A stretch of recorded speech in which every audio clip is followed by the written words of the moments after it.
Hi, I'm Sarah Rodriguez. I'm Sophie Ship. And I'm Beth Boswell, and we run Young Adult Lab here at the Contemporary Art Center. Today, we are going to be creating DIY banners inspired by the artist Macartney Greer.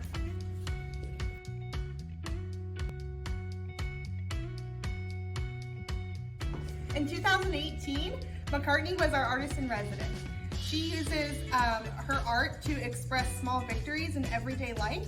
So for instance, we're kind of using a little bit of sarcasm to show joy in our banners and our little accomplishments, like remembering to feed my cat. Similarly, I applied to another job today. Whoa! Most important thing to remember is to add little tabs to the top of your letters so they can easily attach to the back. Ooh.